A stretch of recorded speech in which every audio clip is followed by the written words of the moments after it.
Welcome back. Episode.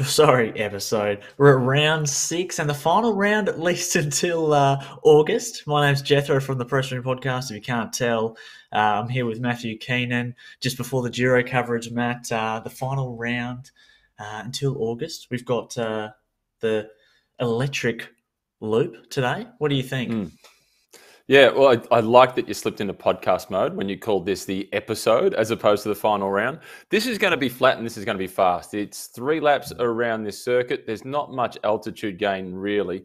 And I'm looking forward to seeing just how quick it is and whether anybody's bold enough to try and force a breakaway on this circuit. And I like the idea of seeing how it all comes together at the end. Looking through the start list, there's a few people in there that I know are pretty good sprinters and others that not so fast in a sprint finish. And let's hope that they force a breakaway. Yeah, absolutely. We've seen lots of sprinters come away with the chocolates, and a few climbers like Mark O'Brien last week have their go, but the rollers have kind of been left wondering. And so I'm with you, man. I really like to see a bit of breakaway action. There is some huge engines in this race. Yeah, You Sam Hills, for example. We yeah. saw his power in the Zwift Academy. I'd love to see someone like him, and then perhaps someone like Catherine Alley and Kate Spicey. Try and make a move and get away early. Yeah, let's watch this space. The other thing that's really important to remember about this AusCycling Esports series that it's not exclusive to members of AusCycling. It's AusCycling who have put it on, but it is open to absolutely everybody in the Zwift community. And looking through the start list, there's 3 riders in the men's race from Uganda, which the late great Paul Sherwin would be super proud of. And now we've seen what's been happening in world cycling with the Eritreans in particular, having a big impact. Biniam Girmay winning at the Giro d'Italia. Looking through the women's list, there's one rider in there who's from Hungary, the Giro that started in Hungary for the first 3 days. We've got some riders from Spain, Norway. I think we've had a few throughout the race so far, or the earlier part of the series from the Netherlands. So although this has been put on by AusCycling, you don't have to be an AusCycling member or a member of one of the clubs. Anybody can participate. But importantly for AusCycling, they're looking at trying to encourage the competition between the clubs. And at the moment, it's the Waratah Masters Cycling Club. They've got very little competition. They're dominating. They're on 2,073 points in first position. Bathurst Cycling Club, they're in second position on 1,549. And then it's Randwick on 1,245. And I don't know about you, Jethro. You're from WA. I'm from Victoria. And New South Wales, they're dominating. So this is state of origin on a bike. And, mate, you and I, we're going no good. I tell you what, some of the clubs in WA are a little bit late to the game. We've got the Peel District Cycling Club, the Rouchards. They've only just got on board with one of the new features of Zwift, and that's the club rides. So they're starting to organise their club rides. Good. But I'm hoping for next season in August that we'll have some representation. But I have to say, Matt, I can hear the trainer just whirring in the other room. One representative is my partner, Megan, and she is Megan. flying the flag for WA. Fantastic. Hey, and Jai Hindley's flying the flag as well. From Midland Cycling Club is doing okay. Second at the Giro d'Italia and potentially the first Aussie to win the Giro. Yeah, it's so exciting. I'm trying subconsciously, Matt, not to any like pressure onto him from me over here and everyone, because we'd love to see him get there. And I think, Matt, we might see the same situation as 2020, where perhaps the jersey is going to be worn on the time trial. I think he'll start the individual time trial with the jersey. We digress a little bit from the AusCycling Esports series on Zwift, but it's a very exciting time in Australian cycling. Oh, it is. You know, Cadel Evans finished third in the race. Jai finished second in the race in 2020. And, you know, Carapaz is brilliant. He's won it before, Lander in third position. Looking forward to seeing that unfold over the next few days. And I'm looking forward to getting this race started, as this is going to be a pretty quick 3 laps around the course on Makuri Island. Yeah, definitely. This is a super exciting one. 35 minutes, I'd say, for both the men and the women. And, we're going to see some great views. This is my favourite course visually. So certainly turn up your screens to 1080p, or if you got the Apple 4K, because it's one of the courses when, you want high resolution. Speaking of, we're on board already, and that familiar fast start that we're all accustomed to. I'm sure everyone watching can just feel and relate to the power at the start. And, to stay in this bunch in the first kilometre, we're looking at 5-6 watts per kilo. And the racing is off, man. Let's hope we see a few flyers early. Yeah, there's some big numbers at the front, isn't there? And we're on board now. We've switched. We've gone across to a few other riders as well. But the wattage output is absolutely enormous. And Sam Hill, which I just saw him track through the system, he's up around 5.5 watts per kilos. This is a really rapid start. Look at that sort of power output up above 500 and so on, and a real fight for the front. They want to get in that sweet spot, Jethro, within the peloton, and the hope that they get sucked along somewhat. But it's never a free ride. No, certainly not. You want to start well, so you're not at the back there, but again, that sweet spot, letting off the pedals ever so slightly, and you really got to pay attention to your avatar and how it's moving, and the improved game dynamics that we're seeing with the pack moving around. That's been improved this year, Matt, and you can really notice through the coverage here, which is awesome. I'm seeing names like Troy Harefoss, of course, former Australian Superbike champion. And one name that I am interested in seeing, who I don't think has raced in the men's competitions this season so far, is another international. And there's a Belgian, can't pronounce his first name, but the last name of Van Leer. And he is a super strong rider. And I'll be very interested to see how he goes in the sprint, because he's operating with a 1200 watt average 15-second sprint. That's a contender for today. Oh, that is a lot. 16.6 watts per kilo for the last 15 seconds. That is enormous. The other name that has caught my attention, and given you're across in WA, M. McGovern. It's not Mark McGovern, though, unfortunately. That'd be great to see the Premier out there racing, wouldn't it? It's Mitch McGovern. So just out of curiosity with his name, I'll be watching him closely to see how he fares. Yeah, definitely. Well, I think there's actually also a WA football player called Mitch McGovern as well. So yeah, either way, McGoverns, I think, that play AFL football. Well, there you go. Well, McGovern actually races under the team on the road for the Cycling Development Foundation, which was formerly known as Verus Racing. Yeah. And that's based out of WA with Brad Hall, and they're doing magical things, which is really cool. So he's actually been up and about in quite a lot of these races. And last week on some of the climbing, he did really, really well, finished in the top 5 and paced his effort really nice. But I guess back to the racing, as we've seen them just pass through the outdoor market. They're going to enter the arcade soon, which is my favourite part of the race, but it's certainly strung out. The pace is still on. They haven't settled into that lull period where they can kind of catch their breath. Yeah, and I can see we're on board with a few of the riders from the Masaka team, and this is the team that has got 3 riders with them coming out of Uganda. It's fantastic to see them in the thick of the action. And there's a guy from Australia who is actually supporting riders in Africa and helping them develop. And this is one of those platforms. I know that there are some barriers to entry with Zwift and just having all the hardware and so on to be able to do it. But it'd be fantastic to see with the Zwift Academy, in the same way we saw Jay Vine get across to what will become a World Tour team, and also Neve Bradbury make the most of the Zwift Academy. Wouldn't it be great to see a couple of African riders win the Zwift Academy and go on to achieve the sorts of things we're seeing now with Biniam Girmay? Oh, I know, Matt. It was the first thing I thought of when we got forwarded this email about the Masaka project and the cycling team. It was Biniam Girmay. Let's get them up to the Zwift Academy. Hopefully we can get an African rider in the finals. That would be incredible. And they've got a really neat project they're trying to work towards, the Masaka Cycling Club. So if you're watching, you're listening, you're interested by this, they're trying to get 500 donors towards this project to help them fund more Zwift bikes and more trainers in their training center they've got in Uganda. They have 5, I think, at the moment, and they're aiming to get 15 for their Masaka Ugandan African riders. So certainly check that out if you're interested. It's exciting project. And this team, the Masaka cycling team, they've been finishing in the top 10 in almost all the races their riders compete in. So I think they might even be a shout today. Well, they're pretty solid. We're seeing that we're on board with Kay Baker at the moment, and he's up towards the front. I like that he's not wearing a heart rate monitor. Doesn't want to give away when he's in the red zone, but looks to be pretty comfortable, averaging around about 4 watts per kilo from the time that we've been on board with him. You said in the intro, Jethro, you mentioned this is the 6th episode, stumbling across your normal podcasting platform with the 6th race. Maybe the Masaka team, that could be one of your podcasts.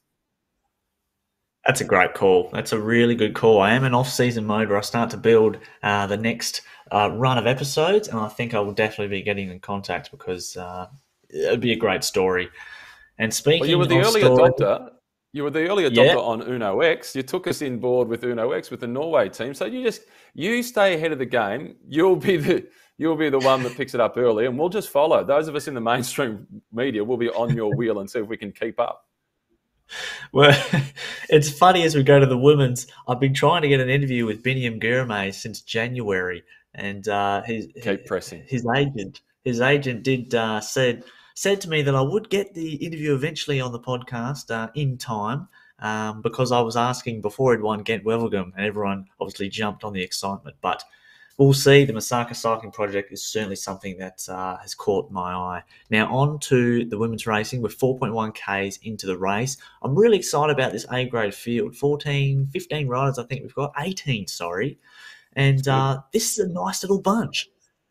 And well, we have the someone numbers have been building, haven't they? We're taking a look at Mackie. Yeah. This is Reznikov that's now on board with, just a little bit off the back, just lost some ground at around about 8 seconds behind, but we're on board earlier on with Kate Spice, and she's been, each time that I've been able to commentate on one of the rounds of this AusCycling Esports series, she has been amongst the most active in the race.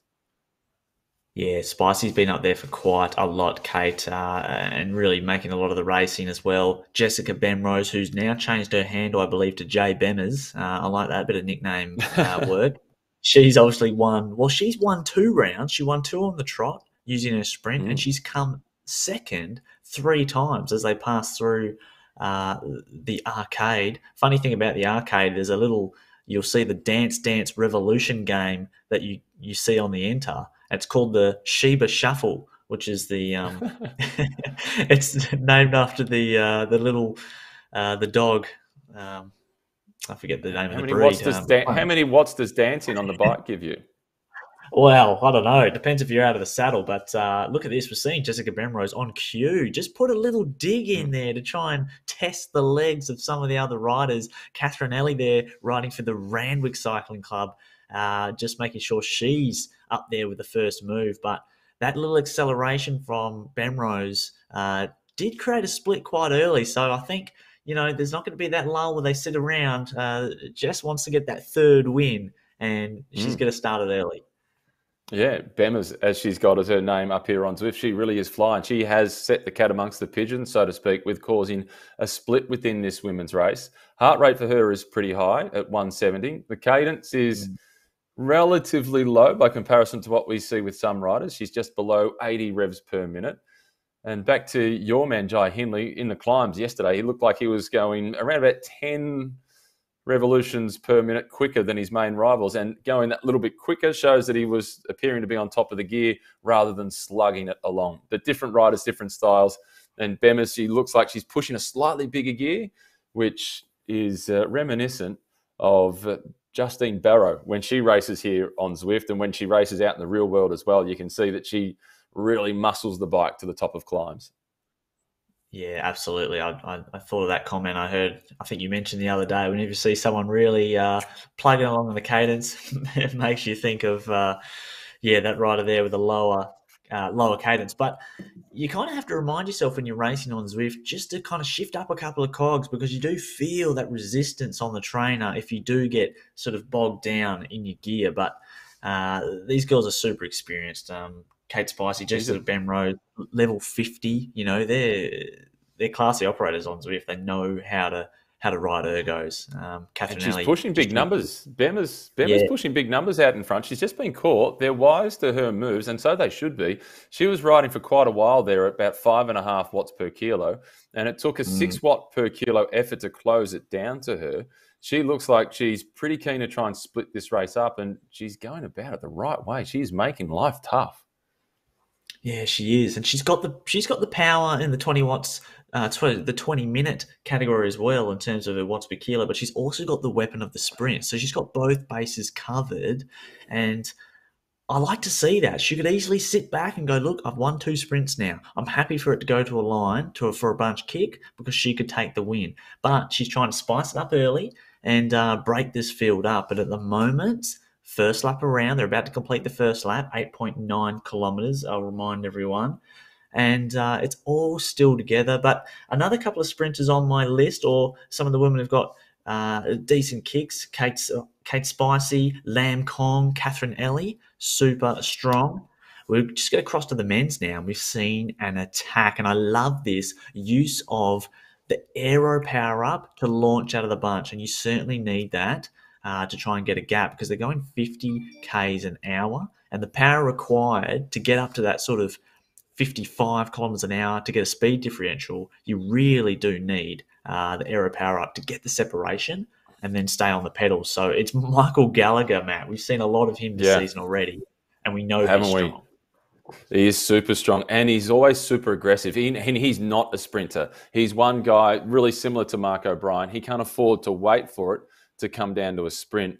And I really like the way we're seeing a few power-ups being used at this point to try and force the breakaway. And using the power-up in the sprint finish, as you know, Jethro, that is really crucial. This is a drafting power-up that's now being used. And look at the speed coming through, heading towards the front, and the power output. This is Campbell of Life Cycle, and they are big numbers, nearly 500 watts out in front. Yeah, they're huge numbers, and I like when you see someone get the gap, like Campbell here, Adam Benrose as well, Jessica Benrose's brother, and they get the gap, but then you still see those watts per kilos light up in the orange, and they're still trying to maintain it. Look at the bunch; that's got to be about 200 meters long. The bunch is in one long line, like we were seeing at the Tour of Norway last night in the crosswinds with Luke Rowe and Luke Plapp just absolutely drilling it. Just all in one line, certainly hurting a few riders at the back there. You know, they're halfway down this market and there's riders still taking the corner at the very back. So they'll be struggling. And how about this, Matt? At the front, second wheel, someone's on the Buffalo bike. What? In the light blue. That is amazing. Love it. That is awesome. I love that. Oh, that's fantastic. In the tax kit, that is beautiful. Now, the Buffalo bike, I believe, you can unlock that bike through the Rides for Quebecer. So the Quebecer Foundation, that obviously sponsored Assos Quebecer and the Quebecer cycling team. That's what the charity is funding at Bicycles in Africa, so kids can ride to school and get to work. And that's the kind of bikes that's getting built up for these kids when they got the funding from the donations. So it's a great feature, but it's a slow bike in the game. Yeah, and it's an amazing organisation, Quebecer. They really are. And World Bike Relief as well. They do similar sort of work. And they're kind of competing with each other for funding, but they want to see each other be really successful because the more people on bikes, the better. And the key thing with that Buffalo bike, it is, in real life, it's heavy. I think it's around about 20 kilos. And, you know, it's built not for racing, obviously. It's built to help kids, predominantly girls, get to school and back, because if you're going to have to walk 10 kilometres, that's a big barrier to entry. But to ride, it's not so bad. And as we all know, education really changes outcomes for the future. So great to see the Buffalo bike in action in the AusCycling Esports series. And good to see Troy Herfoss. He's used to having some horsepower underneath him.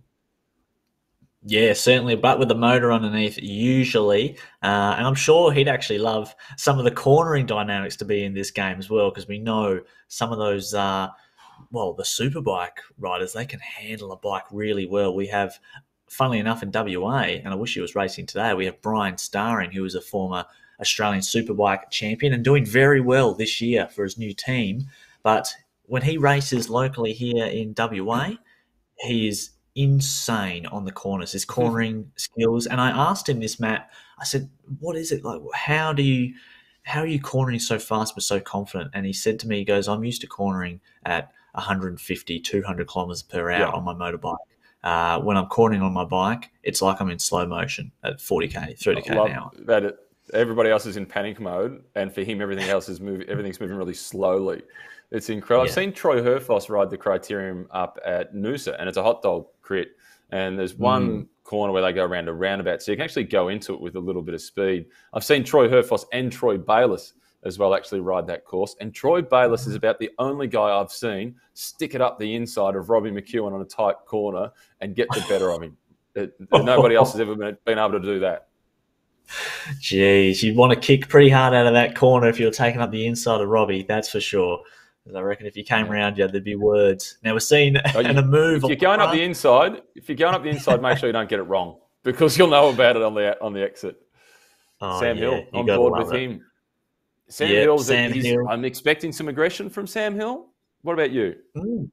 I really am expecting quite a lot. I know that I believe he's going to have a little stint in Europe soon with his team, Nero Continental, I believe. They've just announced that. It's just super exciting. So perhaps he might be feeling, I don't know, he might be feeling a little bit fatigued. He hasn't really been as active as I thought he would be this series, but not necessarily the courses that suit him. But we can see him, he's fully decked out there in the aero gear.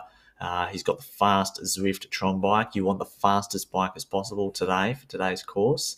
But perhaps he's just saving his...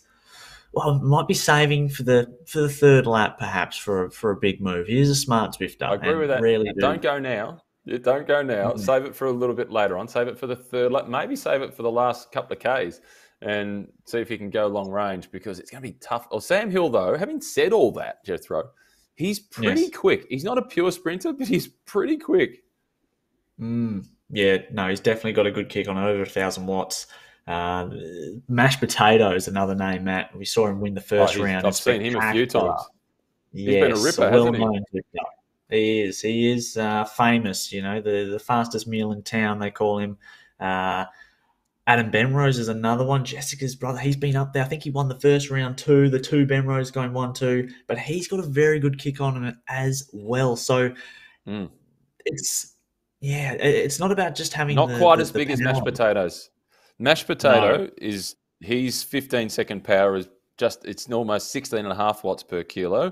Adam Benrose, it's a little over 14. So that's a pretty big difference. And for Benrose to get the better of Mashed Potato, he's going to have to get some Uber Eats and up his power and use a power up. Definitely. Well, they are riding through the markets here now. Matt Sherwin off the front. He's going through the market, get himself some more calories. But Matt Sherwin, he's not waiting. We're not quite halfway. We're almost halfway through the race. And Matt Sherwin is on the charge. Yep, and we're seeing the same familiar names in the top 10 there, just responding. Adam Benrose is there. We're seeing some of the Musaka riders moving up in a pack, which is super exciting. And he's going to get reeled back in. Some of the riders from the Musaka Cycling Club are reeling him in, closing this gap. Will anyone counter? I wonder. But we're going to switch to the women's now, because Catherine Ellie from the Randwick Cycling Club trying to get some points on the S-Works with the disc, the DT Swiss disc, and she's off the front. And if I can see, she's got about... she's definitely causing some hurt in the bunch. She's got a gap, and it is splitting a little bit behind her. And we can see her out front now, and Jessica Benrose, Catherine McKay, Kay Howard having to do 4 to 5 watts per kilo to try and close this. And we've seen splits. There's a split. We've got a front group of around 8 riders, Matt, and there's riders distanced already. Jess Benrose is coming across, but this is a good move by Ali, and this is a good move for the Randwick Cycling Club. In the overall series rankings, as a club, they sit in 3rd position. They've only got a small lead over 4th place, which is Viking Cycling Club, and they're almost within striking distance of Bathurst, who are in 2nd position. So I'm sure that everybody from Randwick will be cheering on Catherine Ali. Yeah, absolutely. Now onto the dance floor.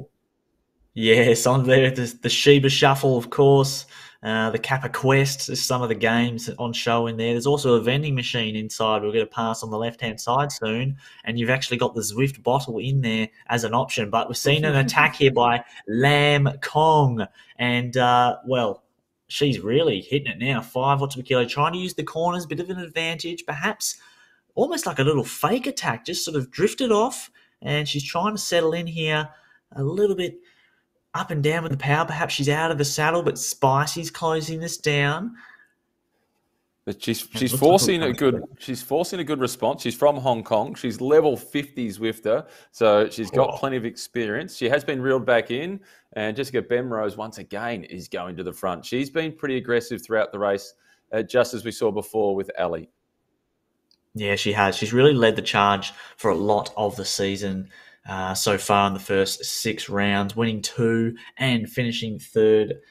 Well, finishing second 3 times. It all sort of bunches up now. We see the powers just drop a little bit. And I like seeing the powers drop, Matt. I like seeing it just drop down to the 2s and 1s because then I feel like someone's going to launch an attack and get a Oh, I nice, thought you were going to say. I nice thought you were speed. going to say. Then I feel like I can keep up. Well, absolutely, that's right. I could certainly keep up with my talking, but maybe not so much with the legs. But we've got an attack from Michael Gallagher on the men's side. This is a decent little gap, and who's coming across here? Looks like a Japanese rider, Kei Dokododo. Doctor. That's not the mysterious bird, but he's trying to get across, maybe caught in no man's land. It's So this Sherwin is who is Sherwin. chasing. Sherwin Yep. chasing, yeah. And Gallagher it is who's opened up it's a handy lead on this course, but look at the power-ups that are being used to go Mm. across. That is respect for Michael Gallagher. You're using a power-up to close it down to him. You know that you rate that guy. That's right. Just on the steepest part of the course too is 1%. So it gives an indication of the Steepest type of part of the course we're course. on. Yeah.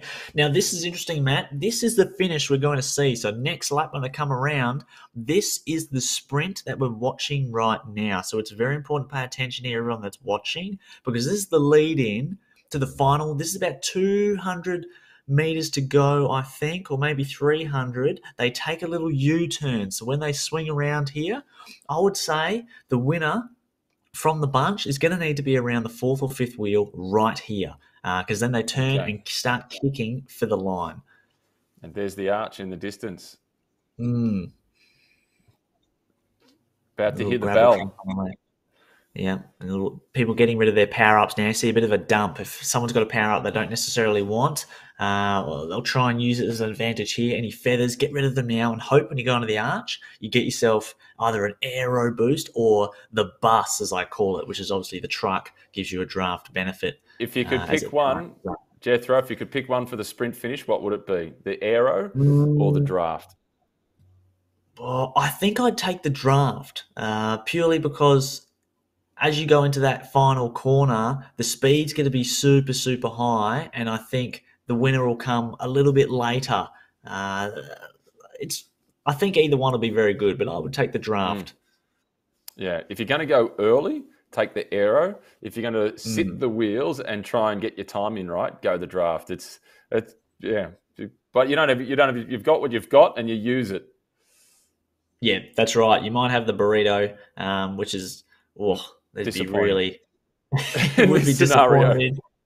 Not in real life, but in No. the game, you don't often like the burrito. Still trying to figure out how to use that one as they go through the markets. Just love the gameplay here. And I think the bunch may have consigned to the fact that it's going to be a bunch kick. No moves yet, but Dylan Stritton, or is it D Stritton? Is Duncan Stritton? Dylan Stritton, a really, really strong under 23 rider. I see a lot of him on the track. I'd like to see him in the finish too. Dalton Stritton, excuse me, is his And we're on name from board with him memory. now. Yes, now Dalton. Looks comfortable, On me. given the Yep. watts per kilo, but we don't have his heart rate on, unfortunately. We saw Sam Hill's heart rate before, and he was at mid 140s, like 145 beats per minute. So he is within himself at the moment, Sam Hill. Yeah, certainly. And I like the Ineos kit too. The Ineos training kit Dalton has on. That's what you'll see the Tour de France Ineos team are wearing right now up at Sierra Nevada with Geraint Thomas, Pippo Garner. They're wearing that kit to stay nice and bright when they're out training with the team cars, in front and behind them, of course. But look for Dalton in the sprint. He is super, super fast. He's won some national titles, I believe, as a junior on the track. And he packs a punch. I'd like to see him in the finish today. We'll be watching him closely. Just saw Sherwin, heart rate up around the 170 mark. There's some big numbers there. We just saw somebody with their heart rate up around 190 for Fowler. It was under a fair bit of pressure, and it's starting to split up. We switch now to the women's race. No, this is not the women's race. This is Bemrose in the men's race, sorry, and putting a bit of pressure on again at the front. The Bemroses just like to attack, don't they? Oh, that's all they do. They must just be. I wonder if they're Zwifting next to each other. I assume they are. Perhaps they're just going all out. You ready to attack? I'll attack. But this is, there's a few, the bunch is now starting to string out again. A few attacks. W. Fred there from the Musaka Cycling Club. They're always up there. Look at the flags. International. Bemrose has been, well, will he pay for this? He is using a lot of energy. And I think in the sprint, we're going to see names we haven't seen yet. And one of those names, and I believe this is the first time they've raised, Alex Murray. Now, looking at the Zwift power, how about this, Matt, for some peak power? An average 15-second sprint of 1,400 watts. What is the peak? And who's holding down the trainer? Hopefully he's on the Wahoo bike as opposed to putting his own bike into the kicker, because he might break the thing in half. I wouldn't be buying it off him secondhand if it's been used on the kicker. Mashed potato, he's definitely going to be one to watch. And the heart rates now that we've seen, they are starting to get up there.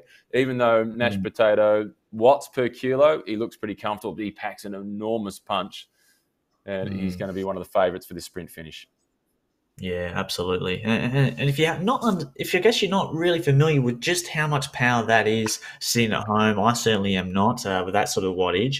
But I'll give you an idea. As once I did some helping out at university with some testing for some Institute of Sport athletes for BMX, and we were testing their 6-second peak sprint on the watt bikes. Now we know the watt bikes, those big black and red, heavy stationary bikes. We had 4 adults standing on each of the legs to hold down the watt bikes while these BMX did their 6-second sprints, averaging 1,800 watts, and we had 4 grown men holding down the watt bike, standing on it. So if you're hitting 1,400 watts for a 15-second effort, you're touching around 1,700 watts. I hope that kicker bike is bolted to the ground. Well, I can assure you that if you ever do that testing with me, you can give 3 people a day off and just send somebody in with a clipboard, because nobody will need to hold the bike down. Oh, it's gold. Now, there's a few attacks chipping off now. There's only 6Ks to go. We're getting close to the sprint, and that means the rollers, they need to play their cards now. And this is interesting. Adam Bemrose, 10 or 9 watts per kilo, trying to establish a move. He's gone over the top. He is feeling really good today. Jay Berry, not so sweet in second wheel, trying to close the gap. Kay Bratz as well, Michael Gallagher. Now there's a few gaps opening up into the arcade. I like this one because when you're out on your own, you can actually corner faster than the bunch. So an advantage to get the gap before you head into the arcade past the Sheba Shuffle, which we'll call this move from Adam Bemrose. And Jay Berry, he's a lapped rider actually. Kay Bratz, Murphy from Urban Peddler, Musaka Cycling, B. Davis trying to close the gap as well. And Matt, there's gaps behind. Look at the numbers, 1-2 seconds back. They are genuine gaps. On Zwift, they had genuine gaps. Bemrose has been the most aggressive rider in this race without question. If we gave a red number for the start of the following series, which kicks off on the 25th of August, Bemrose in both races would definitely get it. But a gap now has opened up and he's been caught. And it's good to see B. Davis from the Musaka team is at the front. Yes, absolutely. Emmanuel is just policing the peloton at the back there, maybe getting to the front of the chasing peloton and then easing off the pedals just to sort of hinder the chase like we see outdoors, which I think would actually work as a tactic in the game. A counter over the top, back perhaps. Together. It's looking like it's coming back together. So that move by Adam Bemrose, it has been caught. Coming down to the final few Ks, all together and still zero action from 2 of the big favourites, Mashed Potato and Sam Hill. They're going to have to be pretty close to 1 and 2, don't they? Oh, certainly. Yeah. I guess there's another rider too who we haven't seen much of and hasn't raced for many of the rounds is Olivier Simons. Now, riding for the Abus Lecole team, a really experienced Zwifter from Belgium. And we haven't seen his name yet pop up. So I think we may see this rider come to a sprint as well, over 1,000 watts in the 15-second sprint. So, Matt, I think it is. Watts per kilo, but watts per Yep. kilo for the 15-second sprint, he's the second highest behind mashed potato, or third highest. Jason Robinson is also up there as well. But the 20-minute power output as well for Olivier Simons is also really, really strong. So he should be able to get to the sprint relatively fresh. Yeah, that's right. You've got to have the sprint power, but you also have to have the capacity to be in those first 10 wheels when they hit that U-turn. And we know the pace is going to be absolutely rapid. And so, yeah, you Sherwin. need that speed. Yeah, Sherwin. Well, Sherwin going again. 3 second gap. That is really, that's probably Bold. the biggest gap we've seen. It is. It's a bold move. I didn't pick it up. I was looking down at the Zwift Power and trying to get a bit of information on a couple of the riders. Did he use a power up to get away? I'm not sure. But the move has been significant. And look at the sort of wattage that he is holding. For a little while Yep. there, he was consistently on 6 watts per kilo, and his heart rate, it is about to split through his sternum. He's up at 191. It's a really big gap, 3 seconds. The bunch just holding him. We're starting to see those names. I did see the rider Simons come to the front and then just ease off the pedals. M. Bang is there, Case Stewart, the bunch just ever so slightly reeling them in. And as a rider out front, you do keep an eye on that ticker, plus 2 seconds. Is it coming down? Is it going up? But it is going to get reeled back in, but we love to see the attack. There's only 2 kilometers to go.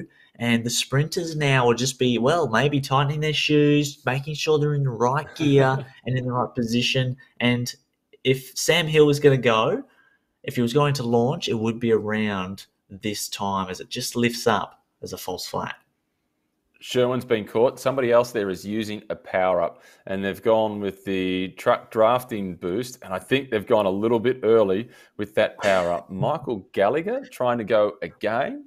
Incredible. This is about the third time that Gallagher has made a move off the front, and now he's using the feather. That's all he's got. So now that he's off the front, he may as well use it. I think that's not a bad decision at all by Michael Gallagher. Absolutely. And it did touch around 3% there as well. And this is, someone's trying to get across. There's also Stephen Lane from the Velo Mats. I really need to get one of those. The really neat Velo Mats to go underneath your trainer. He's there as well. A prominent track rider, I understand. He's also been lapped. He's 6 minutes back, so he won't be sprinting today. But I'm just looking at Mr. Gallagher. They'll be relieved because he is super fast when it comes to a sprint. Yep, absolutely. Aidan Sinclair having to go now. Here comes Sam Hill launching a move, and now it's kicking off. We're just going to get to the front of the race. Remember, this is the final kilometre. Who's going to be in this U-turn first? This is the Aero Power Up dumping ground. Look at those aero lids. It's like a sail at a Lamar TT lid factory. Here comes Hunt there, Alan Murray with the power. And how about some of the launches and the fake FDJ kit? This is Murray, the 1600 watt peak. This is a sprint, all 10 watts per kilo. How about the gap? He has gapped Alejang.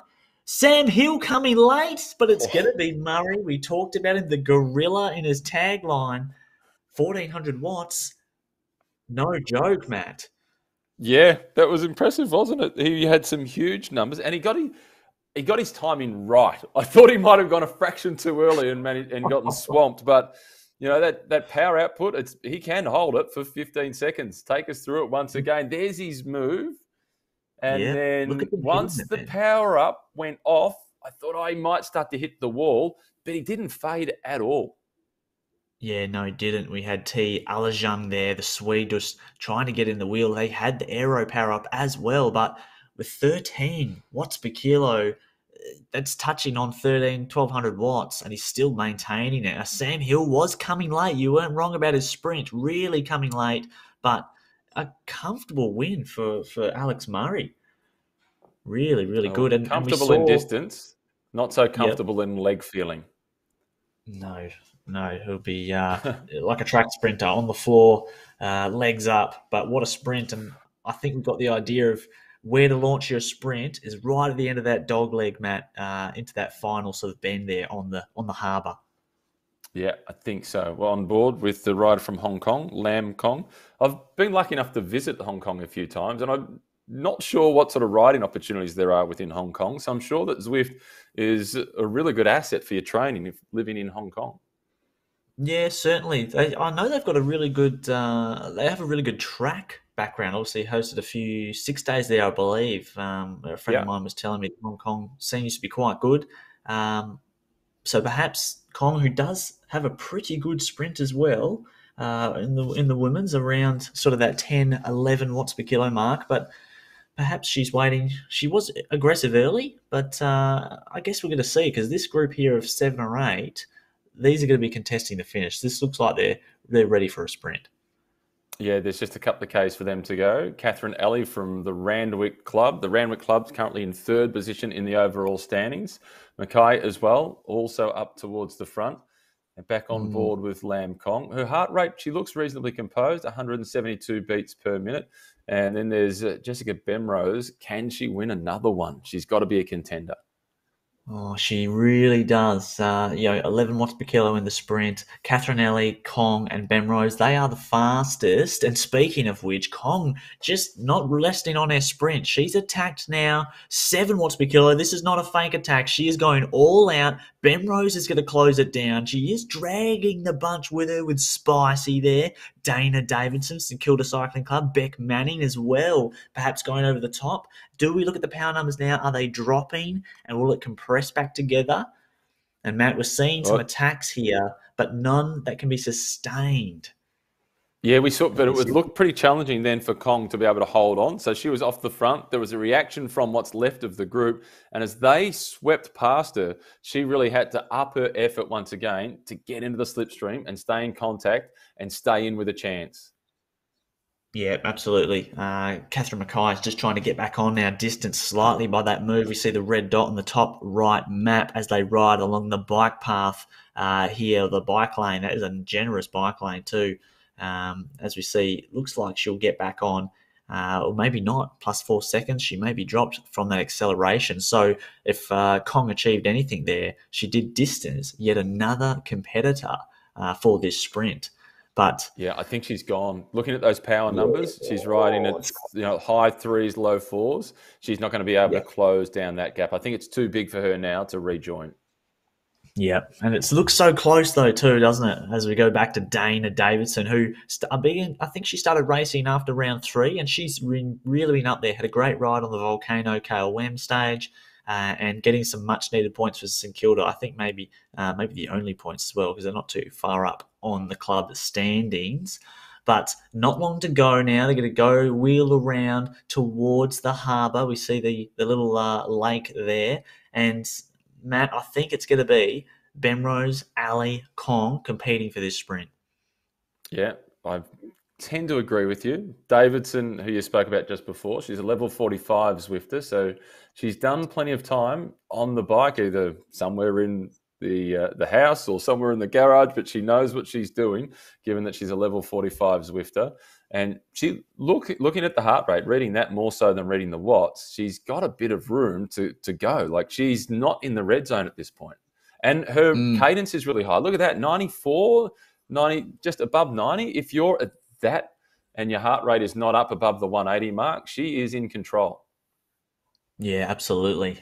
Just keeping that cadence nice and fluffy, ready to shift it down a couple of gears and get that really nice peak power spike as they're approaching the little bend now. Now, I wonder who's held back any power-ups. We're seeing one on cue, someone operating the draft already. Kong is now just making sure she's in front. No one really launching their sprint yet. Bemrose is there, second wheel. Spicy also. Here come the power-ups. This is where we saw everyone launch early. Kong is there. Bemrose is going to take the lead. Now she's got to hold on. She's got Kong in the wheel who looks to be fading. Catherine Ellie getting into Kong's wheel, coming over the top, but it's Bemrose who held on. She hit the sprint at about the exact same time as Alex Russell did. She's an experienced Zwifter, level 50. Matt, she's just taken her third win of the series. Yeah, well, in each of the ones that I've been lucky enough to commentate on, she has been the dominant figure in the race. The timing of the power-up, you see them all just burst onto the screen at almost the same time.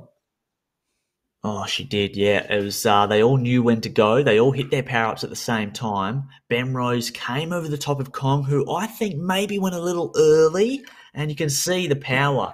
14 watts per kilo, holding the 12 over Kong. Wow. Insane numbers. That's really, really impressive. And then Catherinelli just trying to get over the top of Kong, but not quite. But Bemrose taking her third victory. She had 3 seconds as well. That is a pretty good series, and I would say perhaps MVP for the women's A grade series, Matt. Yeah. I'd say not perhaps. I'd just say MVP for sure. She's, all those results that you just rattled off, plus she's been really aggressive, and whether it's been a flat, fast course like today or on some of the hilly courses as well, she's been right in the thick of the action. And maybe it's part of that sibling rivalry. It's like Zwifting's version of front seat going home. Who's going to be better, Jessica or Adam? Yeah, absolutely. And it was just great to see. So we saw a lot of attacking today as well, Matt. And yeah, I was impressed with how everyone gave it a go. They didn't just let it happen for a sprint. We did see lots of moves. Gallagher trying to go off the front. Yeah. Bemrose was aggressive early, ×2. We saw lots of moves, and so they weren't leaving it to chance. And it was a really exciting sprint too. I like when there's a sprint with a corner before the last 200. Yeah, and in the men's one, it looked as if Sam Hill was going to be able to claw his way back, but it didn't quite work out because there was enough horsepower still at the front once the power up had gone away. The other element that I like to it, even though this is an AusCycling Esports series and they've got the club standings, the fact that it is open to anybody and you don't have to be part of a AusCycling club. We've seen riders from Uganda, we've seen riders from Hong Kong as well, people from all over the globe, quite a few of the European countries represented. And let's spread the word about the series, which kicks off again at the back end of August, another 6 weeks worth of racing, that no matter where you are in the world, you can be part of the AusCycling Esports series. Yeah, that's right. Yeah, get your club together. I'll be getting my clubs, just getting them into line here in WA, and make sure that we get a few starters on the list. Now we're going to look at the club standings just now, and the men's results. Let's take a look at the men's results first. Yeah, so Mao Yunifei in third place, Tord Arjung and Alex Murray rounding out the podium. There's some real names to pronounce there. And like you were saying, Matt, the international of this race is great to see. So many nationalities competing, but Alex Murray, really dominant sprint there, taking the men's. That peak power that he had, I would have loved to see in the file. Yeah, I reckon he'll be downloading the file once he's done his cool down, and he'll give himself a little pat on the back. And again, as we spoke about before, it's really good to see these internationals up on the podium and pushing the AusCycling Club members.